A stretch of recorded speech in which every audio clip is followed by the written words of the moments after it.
بسم اللہ الرحمن الرحیم۔ بسم اللہ الرحمن الرحیم۔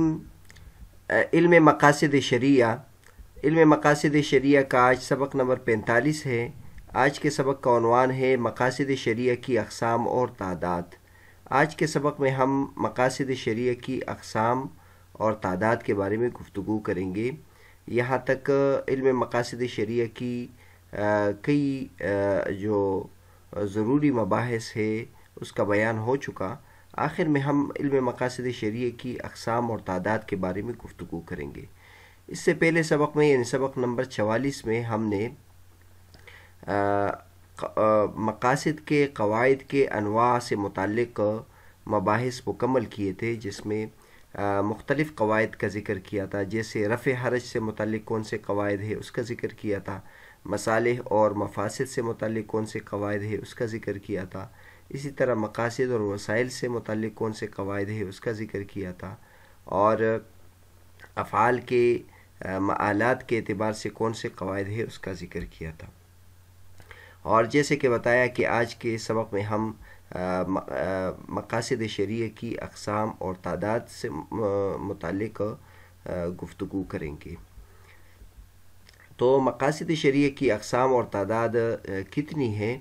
تو عام طور پر جو فقہا ذکر کرتے ہیں تو وہ یہ ذکر کرتے ہیں کہ مقاصد شریعہ 5 ہے، یعنی بڑے جو مقاصد ہیں شریعت کے وہ 5 ہیں: حفظ دین، حفظ نفس، حفظ نسل، حفظ عقل اور حفظ مال۔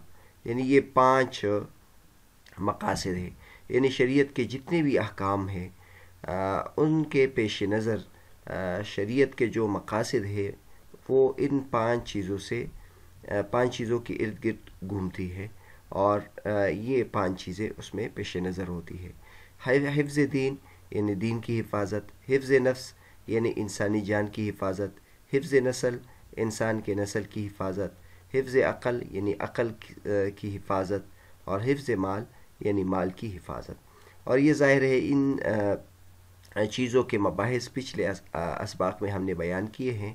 یہاں تو ہم صرف اس بارے میں گفتگو کریں گے کہ ان کی تعداد کتنی ہے۔ تو اکثر جو مقاصد ہے وہ ان 5 میں سے کسی ایک کے ساتھ وابستہ ہوتی ہے۔ سب سے پہلے ان 5 کے بارے میں تصریح کس نے کی ہے؟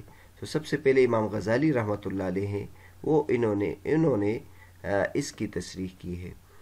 چنانچہ امام غزالی رحمۃ اللہ علیہ فرماتے ہیں کہ مقاصد شریعہ 5 ہے۔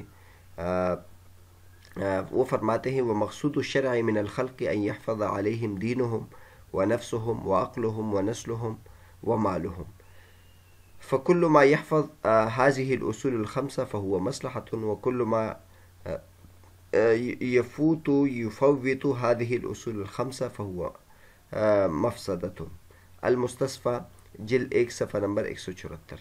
تو امام غزالی رحمۃ اللہ علیہ نے المستصفى میں یہ بیان کیا ہے کہ جو شریعت کا مقصود اپنے بندوں سے ہیں وہ یہ ہے کہ ان کے لیے ان چیزوں کی حفاظت کرے، ان کے دین کی حفاظت کرے، ان کی جان کی حفاظت کرے، ان کی عقل کی حفاظت کرے، ان کے نسل کی حفاظت کرے، ان کے مال کی حفاظت کرے۔ جو ان 5 چیزوں کی حفاظت کرے گا تو مصلحت ہوگا، تو گویا مقصد اور مصلحت ایک معنی میں ہے، اور جو ان 5 چیزوں کو فوت کرے تو وہ مفسد ہوگا، یعنی فساد والی چیز ہوگی۔ تو عام طور پر یہ 5 ذکر کیے جاتے ہیں، لیکن بعض حضرات نے ان میں سے کچھ کا اضافہ کیا ہے، جیسے عرض کا اضافہ کیا ہے، حریت کا اضافہ کیا ہے، عدل کا اضافہ کیا ہے۔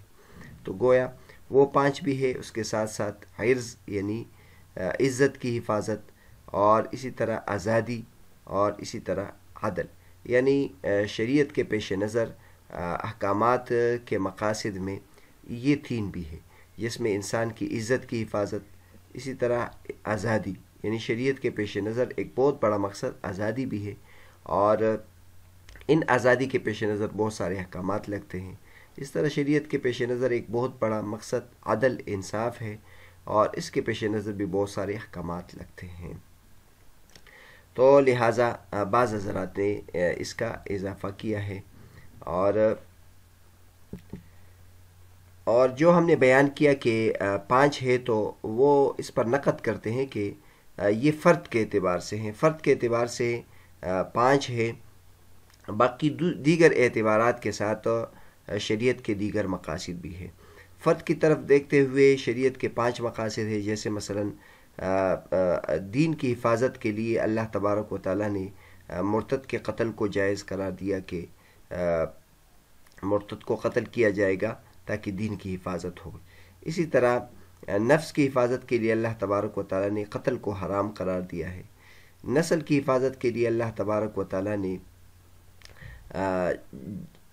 جنین کو ضائع کرنا اس کو حرام قرار دیا ہے۔ اسی طرح عقل کی حفاظت کے لیے اللہ تبارک و تعالیٰ نے شراب کو حرام قرار دیا ہے، اور مال کی حفاظت کے لیے اللہ تبارک و تعالیٰ نے مال کو ضائع کرنے کو حرام قرار دیا ہے۔ تو یہ چند مثالیں ہو گئی۔ حفظ دین کی ایک مثال ہو گئی، جیسے مثلا مرتد کو قتل کریں گے اس لیے کہ بظاہر تو اس شخص کا نقصان ہے لیکن دین کی حفاظت ہوگی، کیونکہ اگر اس کو روکا نہ گیا تو پھر آئے دن ہر کوئی شخص مرتد ہوگا اور اس سے دین ایک کھیل بن جائے گا۔ اور اسی طرح اللہ تبارک و تعالیٰ نے قتل کو ناجائز قرار دیا ہے کیونکہ اس میں انسانی جان کی حفاظت ہے۔ نسل کی حفاظت کے لیے اللہ تبارک و تعالیٰ نے اس کو حرام قرار دیا کہ کوئی بچے کو ضائع کر دے اور اسقاط حمل کرے۔ اسی طرح عقل کی حفاظت کے لیے اللہ تبارک و تعالیٰ نے شراب کو حرام قرار دیا ہے، اور مال کی حفاظت پیش نظر ہوتی ہے، اس لیے کوئی مال کو ضائع نہیں کر سکتا، اور مال کو ضائع کرنا تو علماء کرام فرماتے ہیں کہ یہ 5 جو ہے یہ فرد کے اعتبار سے ہیں، باقی دیگر اعتبارات کے ساتھ شریعت کے جو مقاصد ہیں وہ اور بھی ہو سکتے ہیں۔ چنانچہ علم مقاصد پر لکھنے والی ایک شخصیت ڈاکٹر جمال الدین عطیہ، انہوں نے علم مقاصد شریعہ کی کئی اقسام بیان کیے ہیں اور اس کی کئی اعتبارات سے تقسیم کی ہے۔ چنانچہ وہ کہتے ہیں کہ مقاصد شریعہ کی قوت اور ضعف کے اعتبار سے 5 اقسام ہیں: ضرورت، حاجت، منفعت، زینت اور فضول۔ پیچھے ان تمام اقسام کی ہم نے تفصیل بیان کی ہے، یعنی جو شریعت کے مقاصد بعض ضروری ہوتی ہے، بعض درمیانے درجے کے ہوتے ہیں اور بعض پھر کمزور درجے کے ہوتے ہیں، تو اس کے اعتبار سے پھر یہ 5 اقسام ذکر کرتے ہیں۔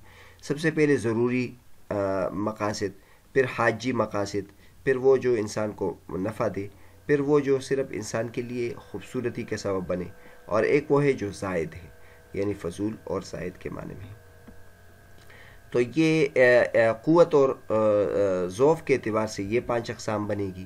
اسی طرح عام طور پر جو علم مقاصد شریعہ کی اقسام بنے گی وہ 6 اقسام بنے گی: مقاصد الخلق، مقاصد عالیہ، مقاصد کلیہ، مقاصد خاصہ، مقاصد جزیہ، مقاصد المکلفین۔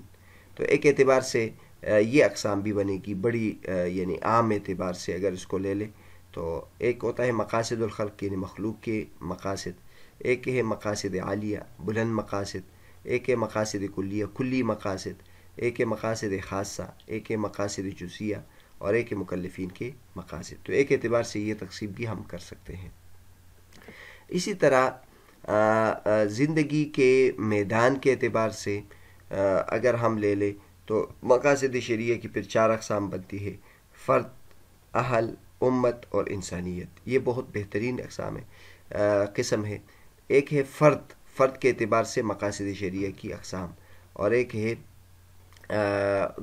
گھر کے، ایک انسان کا جو گھر ہوتا ہے اس کے اہل و عیال کے اعتبار سے، گھرانے کے اعتبار سے اس کے مقاصد، اور پھر اس سے گھر سے نکلنے کے بعد ہم امت کو لے لیں، امت کے مقاصد، اور پھر امت سے بھی آگے جا کر ہم انسانیت کو لے لیں، انسانیت کے مقاصد۔ تو شریعت کے بعض ایسے مقاصد جو فرد سے متعلق ہے، بعض ایسے گھریلو زندگی سے متعلق ہے، بعض ایسے مقاصد ہے جو امت سے متعلق ہے، اور بعض ایسے مقاصد ہے جو پوری انسانیت سے متعلق ہے۔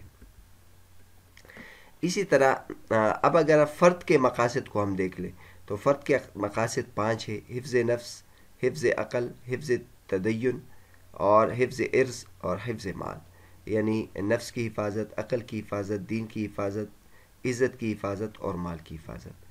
اور اگر ہم ایک خاندان کے مقاصد کو دیکھ لیں، ایک فیملی کے مقاصد کو دیکھ لیں، تو پھر 6 مقاصد اس میں بنتے ہیں۔ نمبر 1، تنظیم العلاقت بین الجنسین، میاں بیوی کے درمیان تعلق کو منظم کرنے سے متعلق مقاصد شرعیہ، اور اسی طرح تحقیق السکن والمودہ والرحمہ، رہائش، محبت اور بھائی چارگی، اس سے متعلق مقاصد شرعیہ، اور تیسرے نمبر پر نسب کی حفاظت سے متعلق مقاصد شرعیہ۔ اسی طرح گھریلوی زندگی میں دینداری سے متعلق دینداری کی حفاظت سے متعلق مقاصد شرعیہ، اور اسی طرح خاندانی زندگی میں ایک میں ارتباط کا جو جانب ہے، اس کا جو ایک کمپنی بنتی ہے اور اس سے ایک جو خاندان بنتا ہے، اس کے حوالے سے مقاصد شرعیہ۔ اور 6 نمبر، خاندانی زندگی میں جو مالی جانب ہوتا ہے، مالی ذمہ داری ہوتی ہے، اس کے متعلق مقاصد شرعیہ۔ تو اگر ہم خاندان سے متعلق اور فیملی سے متعلق شریعت کے مقاصد کو دیکھ لیں تو وہ ان 6 میں سے کسی ایک سے وابستہ ہوں گی۔ اور اس سے بڑھ کر ہم اگر امت کے مقاصد کی طرف جائیں تو امت کے مقاصد میں ایک مقصد آتا ہے، 7 مقاصد ذکر کیے ہیں امت کے کا آپس میں جو